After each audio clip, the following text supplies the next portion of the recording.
तुम सोए नहीं अभी तक? फहद, अब प्लीज अम्मी को सब बता दें। तुम फिर शुरू हो गई? अगर उनको किसी और ने बता दिया तो अच्छा नहीं होगा। कौन बताएगा उनको? देखो, 2-3 महीने की बात है, तब सब तुम्हारी आओ भगत कर रहे हैं। Just enjoy it. देखिए, अम्मी आपको बहुत चाहती हैं। अगर आप उनको ये दोनों बातें एक साथ बता देंगे ना। दूसरी कौन सी बात? बड़ी अम्मी के ऑपरेशन के पैसे भी तो आप ही नहीं दिए हैं ना। नाजिया, मैंने तुम्हें मना किया था कि अब हम इस बारे में बात नहीं करेंगे। और वैसे भी अभी मैं अम्मी को कुछ नहीं बता सकता हूँ। तुम्हें मालूम है अम्मी ने कितने लोगों को इनवाइट किया बतावत पे। लेकिन कभी ना कभी तो बताना पड़ेगा। तुम जानती हो मैं उनको बहुत चाहता हूँ। बस एक सही मौके का इंतजार कर रहा हूँ। बता दूंगा उनको। और अगर सही मौका ना मिला तो? वो मेरा मसला है, तुम छोड़ दो। तुम उस बारे में मत सोचा करो। बिला वजह हमारी बच्ची पर गलत असर पड़ेगा। आपको इससे इतना प्यार है? मेरी औलाद है, मुझे उससे प्यार नहीं होगा क्या? पता है फहद, मुझे तो उसे बगैर देखे उससे बहुत प्यार हो गया है। मुझसे भी ज्यादा? आपसे हो या आपकी बेटी से, एक ही तो बात है। That's nice. आपने एक ही जुमले में दोनों बाप बेटी को खुश कर दिया। देखो, तुम दिमाग से ये सारे वहम निकाल दो और बस खुश रहा करो। आपको पता है, शादिया भी माँ बनने वाली है। That's a great news। लगता है तुम दोनों बहनों ने एक ही साथ सारे काम करने की कसम खाई। कसम नहीं खाई, लेकिन ये सच है कि हमारी जिंदगी में सब कुछ एक साथ होता है। शुक्र है आप लोगों ने एक ही शख्स से शादी करने की बात नहीं की। मजाक मत करें। अरे क्यों नहीं करें भाई? अपनी बीवी से मजाक नहीं करेंगे तो किससे करेंगे? अच्छा फहद, मैं कल शाजिया के घर अम्मी के साथ उसको मुबारकबाद देने जाना चाहती हूँ। जाऊं? हाँ जरूर जाओ, बस अम्मी से पूछ लेना। पूछ लिया। तो फिर जाओ, बहुत रात हो गई है, सो जाओ। मेरी औलाद मुझसे नफरत करे,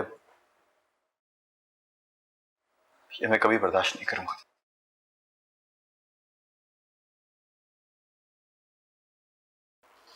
ये तो तुम्हारे ही हाथ में है। सारी जिंदगी अपने अंदर के जानवर से जंग लड़ता आया हूं। हमेशा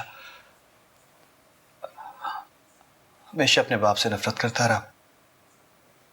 तुम्हें अंदाजा नहीं है कि अपने बाप से नफरत करना कितना मुश्किल काम है। हमेशा डरता रहा कि मैं उन जैसा ना बन जाऊं, और आज देखो उनसे भी आगे बढ़ गया। मैं बहुत नफरत के काबिल हो गया। अभी भी कुछ नहीं बिगड़ा। तुम्हें और उनमें बहुत फर्क है। उनमें पछतावा नहीं है, लेकिन तुम में तो है ना। तुम्हारा ज़मीर अभी तक जिंदा है। इससे पहले कि तुम हर एहसास से आरी हो जाओ, सही रास्ते पे आ जाओ मुनीस। क्या फायदा, मैं सब कुछ खो चुका हूं। तुम्हारे पास सब कुछ है, बस नजर आने की देर है। तुम्हारी माँ है, तुम्हें बहुत चाहती है। तुम्हारे आने वाली औलाद भी है। और तुम? और मैं भी हूँ। करती हूँ मैं तुमसे बहुत प्यार। माफ कर दो कि मुझे। हाँ, मैं तुम्हें माफ कर सकूंगी। इज्जत कर सकोगी मेरी? भरोसा कर सकोगी मेरे ऊपर?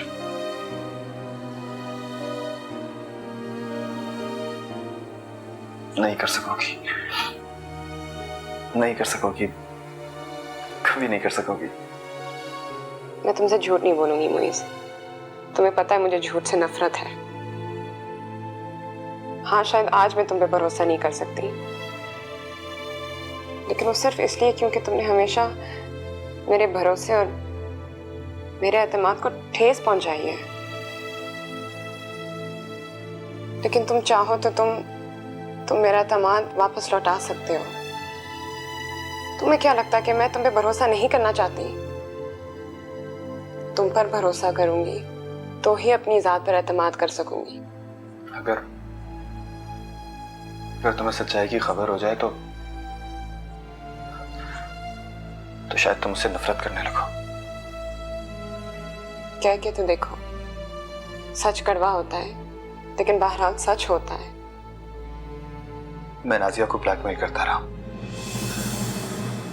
मैंने उससे अकेले में मिलने को भी कहा, शहबाज के ताने दिए उसको। मैंने उसको बहुत हरास किया। हाँ, मुझे अंदाजा था। फिर भी तुमसे नफरत नहीं कर सकी। हम नाजिया से माफी मांग लेंगे। उसका दिल बहुत बड़ा है, मुझे यकीन है वो हमें माफ कर देगी। तुम मेरी औलाद को मेरे बारे में कुछ ना बताना। तुम उसके सामने मेरी इज्जत रख लोगी ना? तुम्हारी औलाद तुम्हारी इज्जत जरूर करेगी, क्योंकि तुम उसकी खातिर हर बुराई छोड़ने को तैयार हो। मैं बहुत थक गया हूं। बहुत थक गया हूं मैं।